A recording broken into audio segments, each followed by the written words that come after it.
that I'm recording the meeting, and I will put it up as usual via YouTube. So, as I was saying, this is our final class, and we end with Virgil's Aeneid with a sort of a brief walkthrough, and we're going to try to consider the theme of the city as the city par excellence. Morphs, mutates, evolves from Athens to Rome. If you follow the historical threads, it's of course not direct. It's not as if Athens had supremacy and simply ceded it to Rome. Athens became relatively insignificant. It became a university town under the Hellenistic empires begun by Alexander the Great and his successors. In fact, Alexandria in Egypt, which was founded by Alexander the Great and named by him for himself, right? One of the many cities that he named after himself, was probably larger than Rome, population-wise, and probably the largest city in the Mediterranean until, somewhere around the 1st century BCE. So we're talking about the transfer of culture, really, in a sense, from Alexandria to Rome, Greek culture.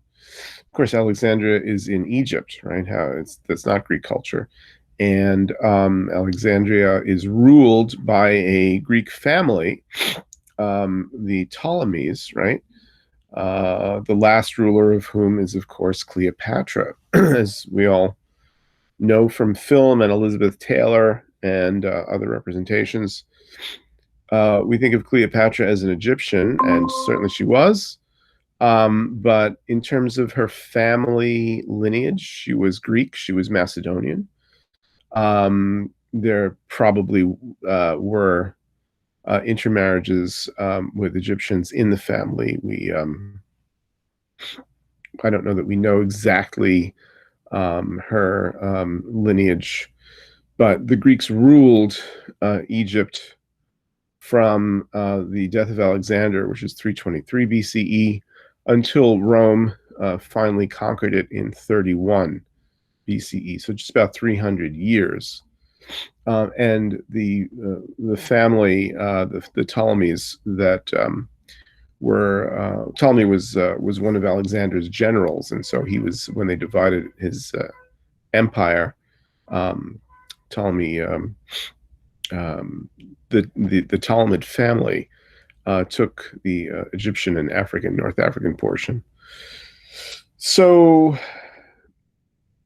you have a Greek/Egyptian queen, Cleopatra, who is at war with her own brother. Egypt is in a terrible state of confusion in the 40s BCE. And because Rome has become so powerful, Rome has been appointed by Cleopatra's father as the kind of guardian and arbitrator if there's anything that goes wrong. So Julius Caesar goes to Egypt in the late 40s. Apparently, Julius Caesar and Cleopatra conceive a child by the name of Caesarion, and there begins this worry that Rome will no longer be a republic, that Julius Caesar, although he was elected general and dictator, had plans on going back to the old-fashioned kingship, a dynastic rule of one family, right? And not only that, but this family would now be a Roman/Egyptian family, and Caesarion would be the sort of the heir apparent. Caesarion was killed under mysterious circumstances. He kind of vanishes in his childhood, vanishes from history, right? And of course, Julius Caesar is murdered on the Ides of March in 44 BCE.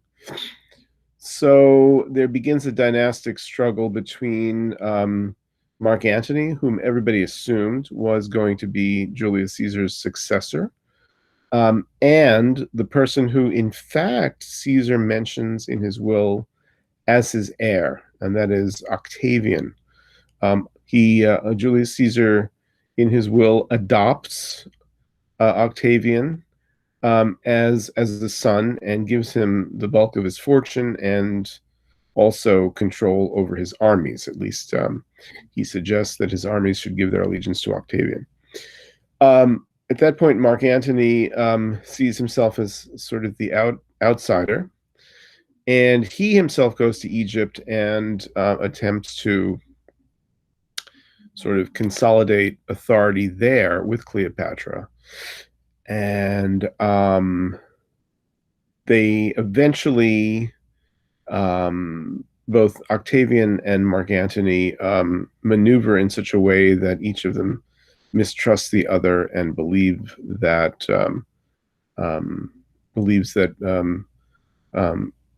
one of them will have to sort of come to preeminence at the expense of the other.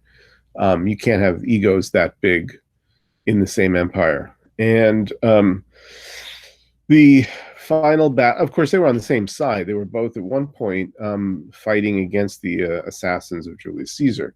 But after the assassins were put aside, after the last of them were killed, you have this sort of collision of egos. And the final act of that big collision of egos was the Battle of Actium in 31 BCE.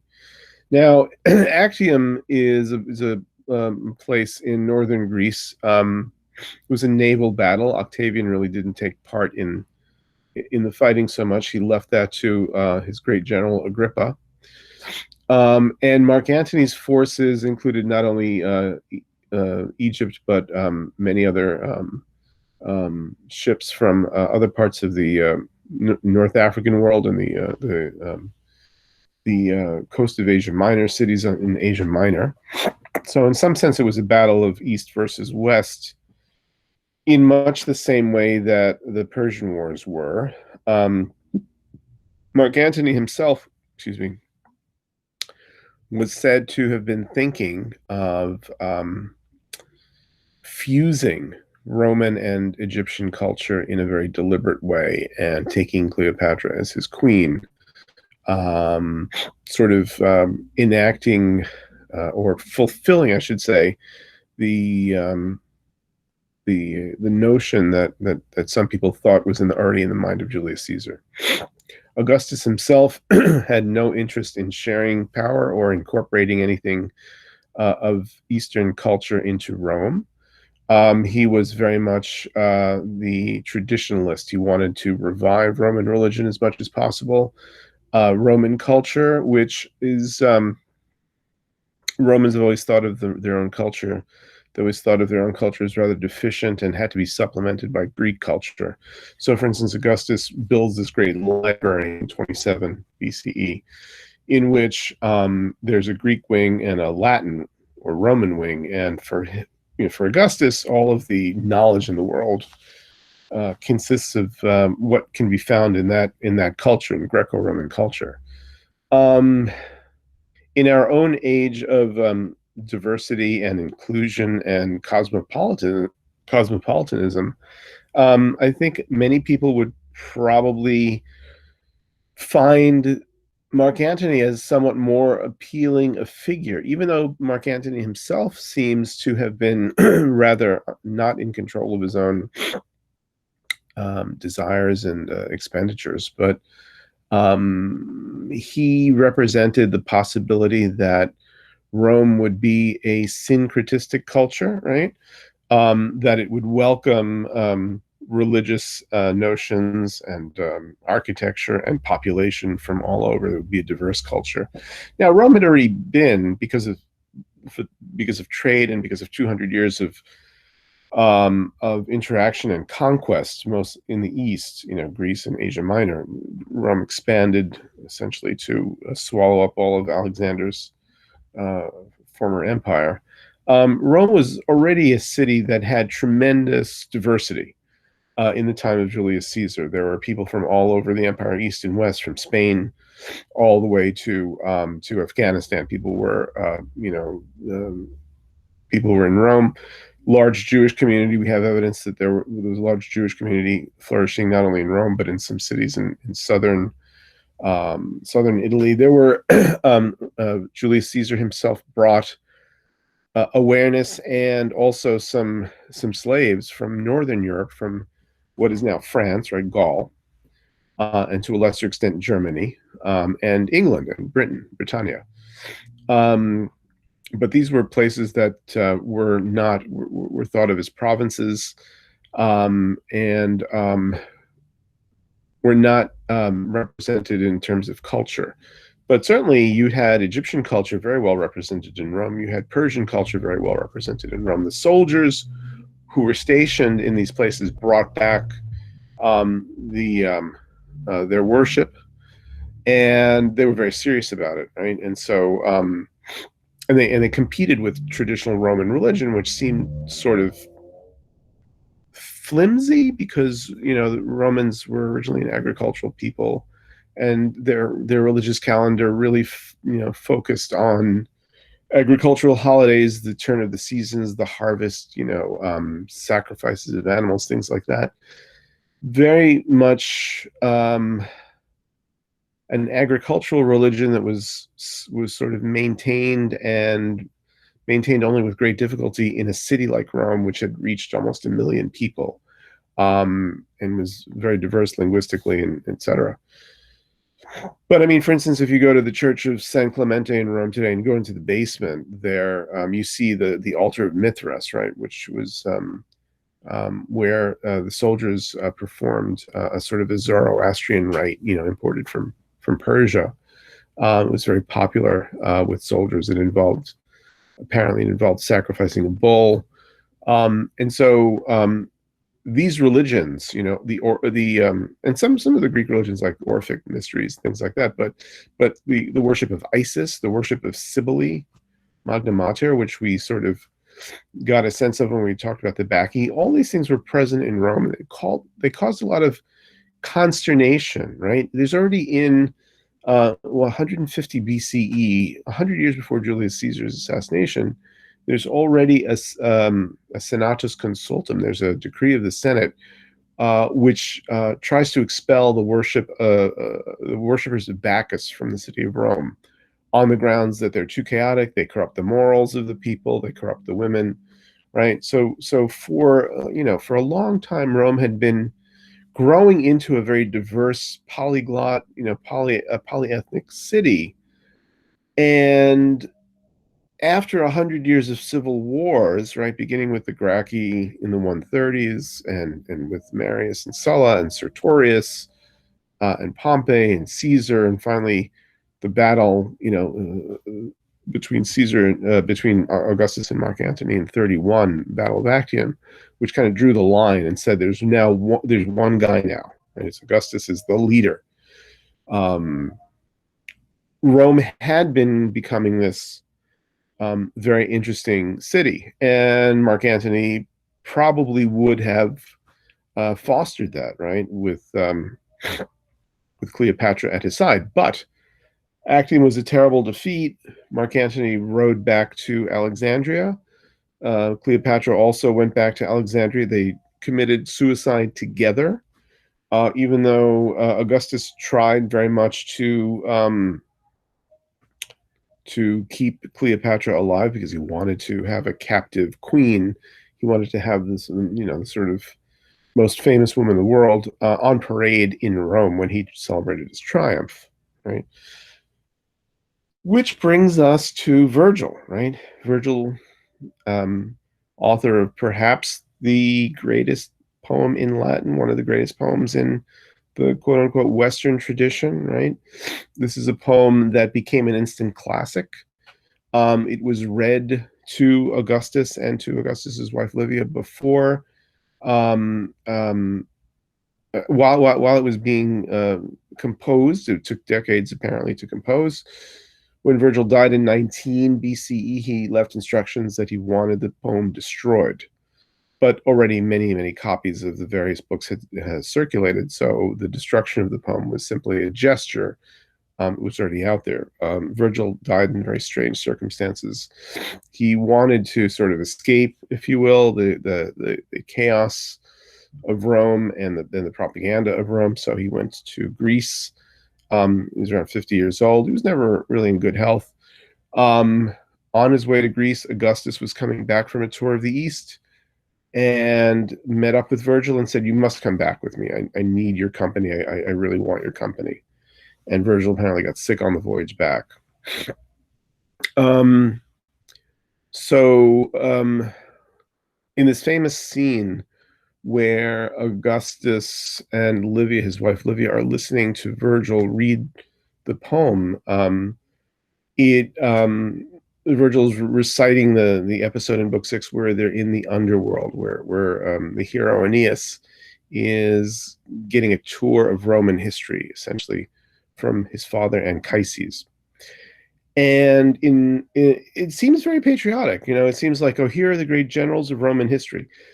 Aeneas is being shown that it's so important for him to establish the city of Rome, to sort of set into motion the events that will lead to his reign in Rome, or Lavinium, the precursor of Rome, for 3 years, and then his son Ascanius will reign for 33 years, and then for another 333 years, there will be a sequence of kings, and finally, uh, the Vestal Virgin Rhea Silvia will be impregnated by Mars, by the god of war, and she will give birth to Romulus and Remus, the twins, right? But all this can't happen unless Aeneas is committed to establishing the city. Aeneas, of course, has fled the burning Troy. He's got with him, his father and Anchises and his son Ascanius. His wife Creusa is left behind. We hear about this in book 2 of the Aeneid, right? Very sort of patriarchal, and they go on this tremendous wandering where they make lots of mistakes, thinking that they will reestablish a new Troy here, they will reestablish a new Troy in Crete, they will reestablish a new Troy in Thrace. They keep getting blown off course, and finally, they land in the Bay of Naples, in a place called Cumae. And Virgil consults the Sibyl there, and the Sibyl says, "You will establish your city here. You just have to travel northwards basically from Naples to Rome, and you will find a place where there is a city." Now, where you'll establish a city.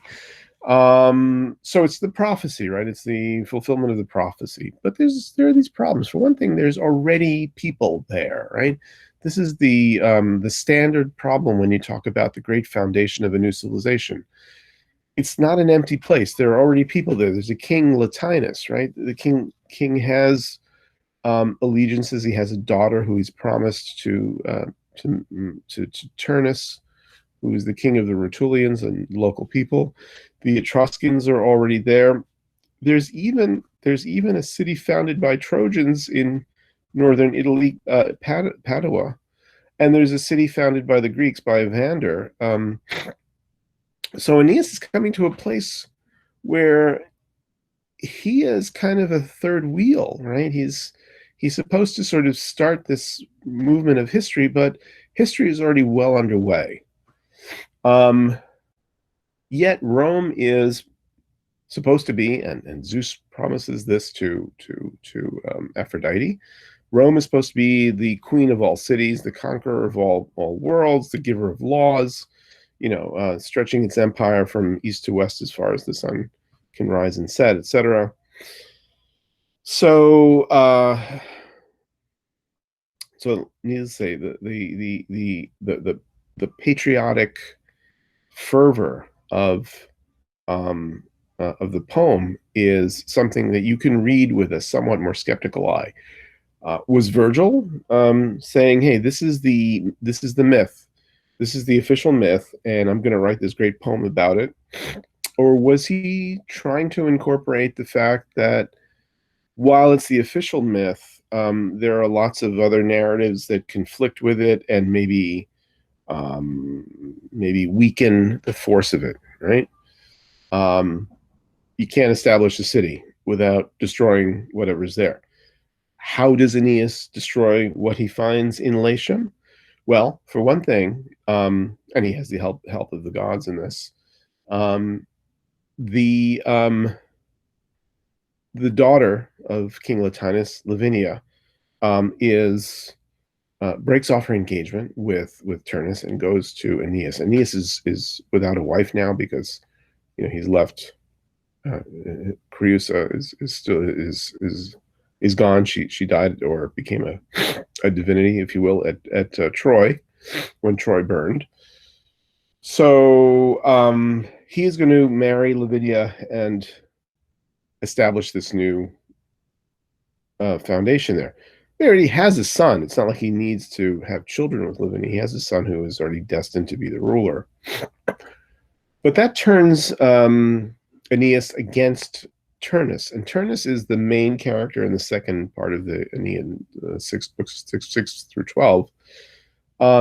He is a figure who is the rightful, or feels himself as the rightful inheritor of these lands and of this authority. And they're in battle for 6 books. Turnus kills someone who's very close to Aeneas, this young warrior by the name of Pallas. And Turnus strips the body of Pallas and puts this belt that Pallas wears on him. So in the concluding scene of the Aeneid, you have a battle between Aeneas and Turnus, and Aeneas gets the better of Turnus. In fact, he sort of spears him in such a way that Turnus is pierced with a javelin through the shield and through the thigh. And so he only can extend his right hand. He can't even move his body. He can only extend his right hand in a gesture of pity towards Aeneas. And he says to Aeneas, "You've won. Our armies and our peoples have seen that you were the conqueror. You will have Lavinia. You will have the kingship. But just do this one thing. Just spare. Just if you don't spare my life," he says to Aeneas, "at least return my body to." I'm sorry. I'm conflating. He says to Aeneas, "At least spare my life. There's no reason to take my life now, right?" It's a little different from the Iliad, but it's very much sort of pinned to the Iliad. So Turnus says, "Look, you've won." And Aeneas hesitates for a minute. He looks at him and he says, "Maybe I should have mercy." But he sees this belt that Turnus is wearing that represents the death of his young protege.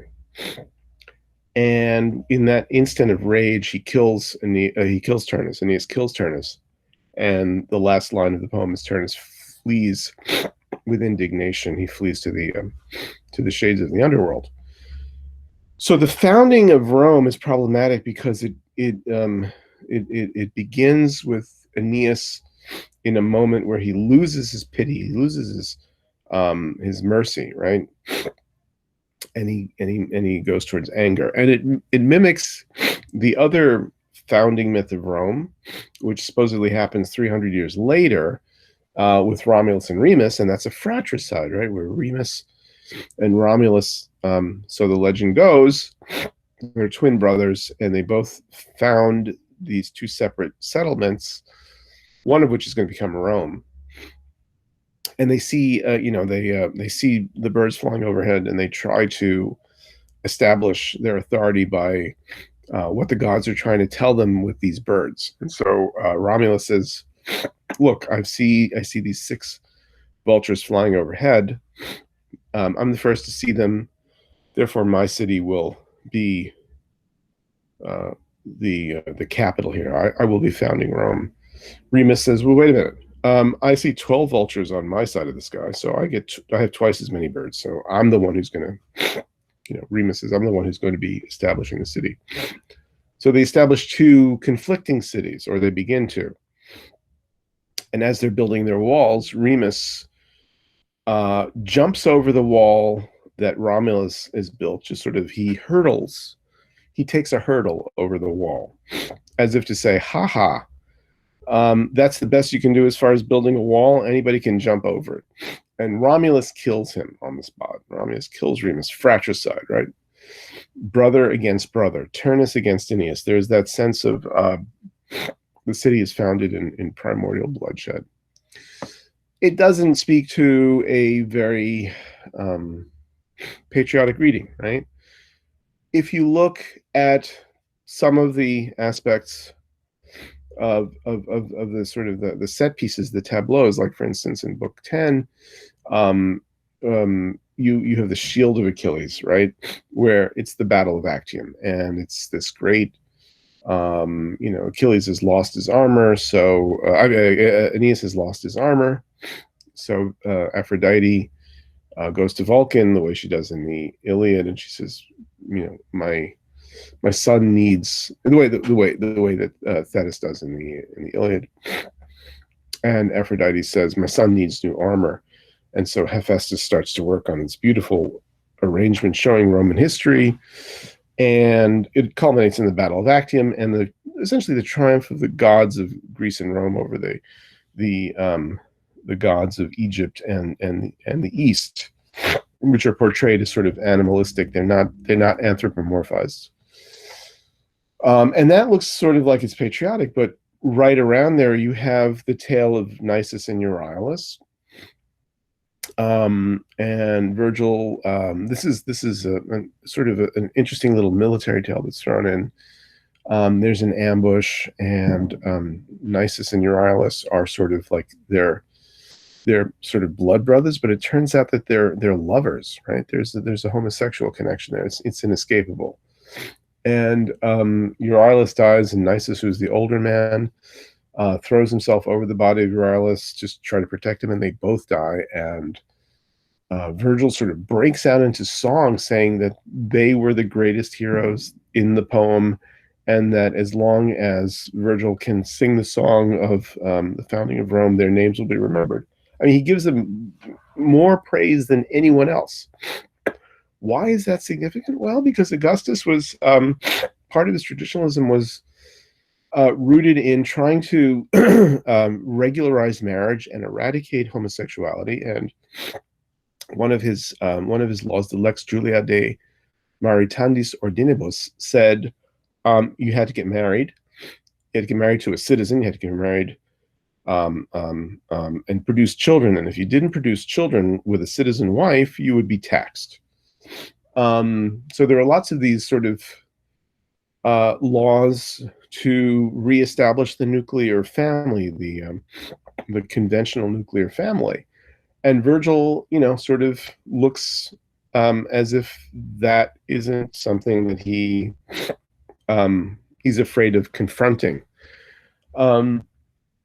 Another famous scene is in book 6, where they're in the underworld, and Aeneas is getting a survey of Roman history, and all of the generals walk by, and then finally there's this very sad young man. His name is Marcellus, and Aeneas says to Anchises, who is this young man that we see walking? He looks so downcast, but he's such a good-looking young man.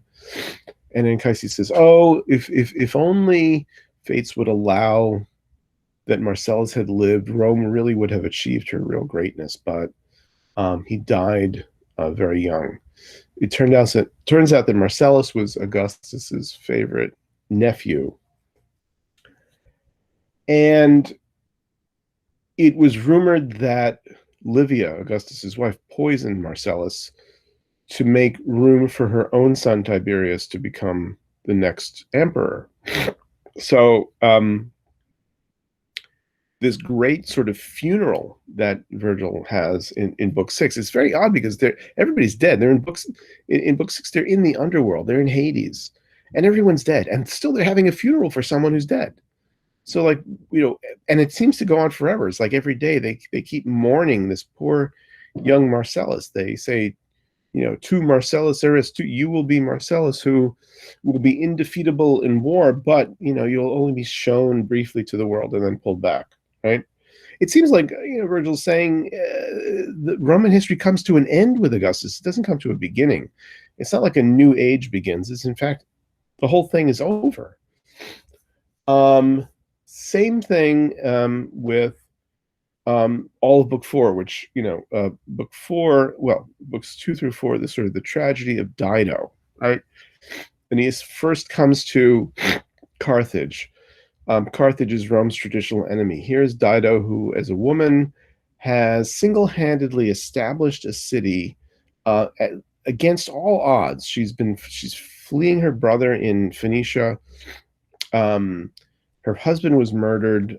She doesn't have any children. She lands in Libya, North Africa, and she's surrounded by hostile tribes. She manages to buy a certain amount of land from them with everything that she has, starts building the city, which becomes very prosperous, right? And as the city is being built, and the city looks just like what you'd expect a city to look like in the Greco-Roman mindset, with theaters and a senate and a palace and places and a market, right? It looks like the ideal city, and it's going up in marble, and Aeneas is looking at this. He's thinking to himself, at some point, I have to go out and establish the city, but I don't think my city is really going to look anything near as good as this one, right? Um, the undertone of this is that in 146 BCE, after 3 wars, the Romans destroyed Carthage and leveled it to the ground, right? And if you go there today, there's barely anything left of Carthage. The Romans really felt that Carthage was the competitor. It had to be obliterated, right? So in this supposedly patriotic poem that Virgil was writing for Augustus, you have the portrayal of a city which really kind of obviates the need of Rome altogether. There's already a queen city with a beautifully flourishing culture in the Mediterranean.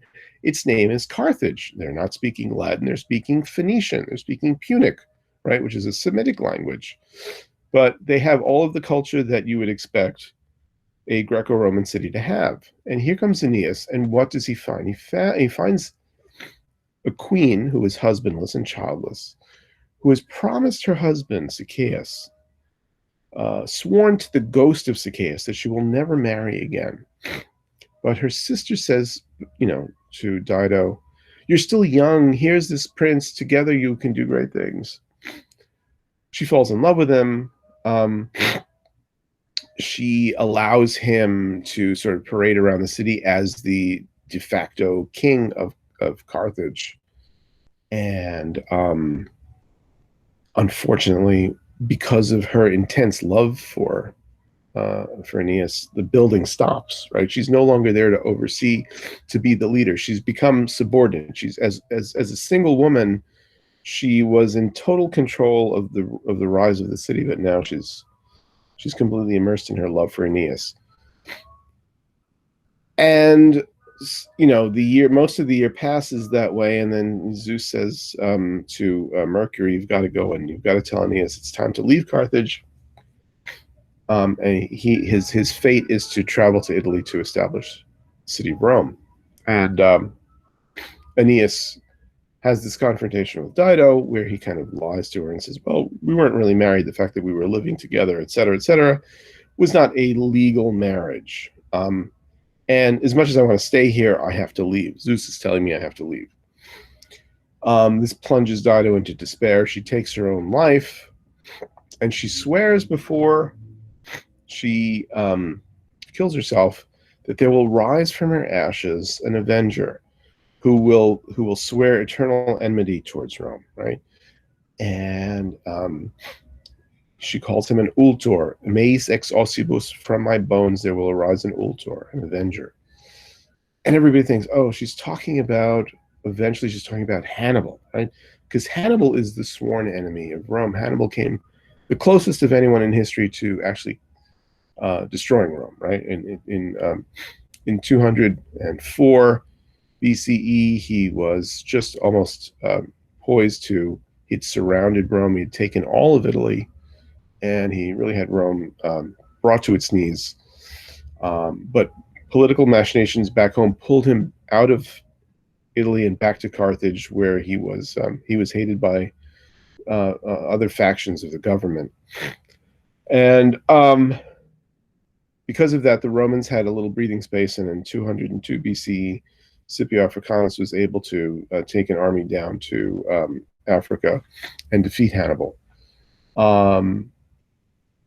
And 50 years after that, or 60 years after that, when Carthage was very much in a weakened and subservient position, Rome destroyed it altogether. So the destruction of Carthage as almost sort of an incidental thing, like, sort of like Odysseus destroying everything he touches. Aeneas seems to destroy everything he touches. But there's a much deeper subtext to the whole the whole Aeneas Dido story, and that is the story of Cleopatra and Mark Antony, which I began with. There's a sense that here was a culture which could have unified both sides of the Mediterranean, could have created a sort of a transnational culture, and Augustus was responsible for destroying it, right? So there are these the patriotic and the anti-patriotic, or the revisionist readings of the Aeneid are both so intermeshed in the poem, and maybe this is what makes it so great, that people over the centuries have read it as propaganda in favor of Augustus, and other people say, no, no, no, no, that's a very superficial reading. This is actually a deep criticism of Augustus. At any rate, it is about the city. It's about the nature of Rome as a city. And it requires the reader to think about the origins of the city, the sufferings that it's caused other cities as it sort of comes into being and gains prominence. And no one really tried to touch the story after Virgil. I mean, there's lots of Latin literature written, but the story of the founding of Rome was something that he had sort of put his final stamp on. And I guess we've run over a little bit, so I'm going to close up now. And if anyone has any questions, you can shoot them to me. Otherwise, I will post this on YouTube. I will wish you well as you work on the final. It's been a very interesting. I wish I had met you guys and talked to you guys in person. We're all under this terrible stress and trying to keep school going in this sort of jury-rigged way. I hope it was fun. I hope you learned some stuff. Rachel, the final is due on the 6th, right? But I mean, if there are huge issues and you have to wait a day or two, I can live with that. I have to get the grades in, I think, on the 10th. But yeah, the 6th is technically when it's due. With everything else, with the essays and questions, okay? So I will say good night. Thank you for coming by, and I will put this up on YouTube. All right? Thank you, Laura. Thank you for coming. Thank you, Rachel, and be well. All right? And keep taking classics courses. This should just sort of whet your appetite. All right. Thank you, and good night.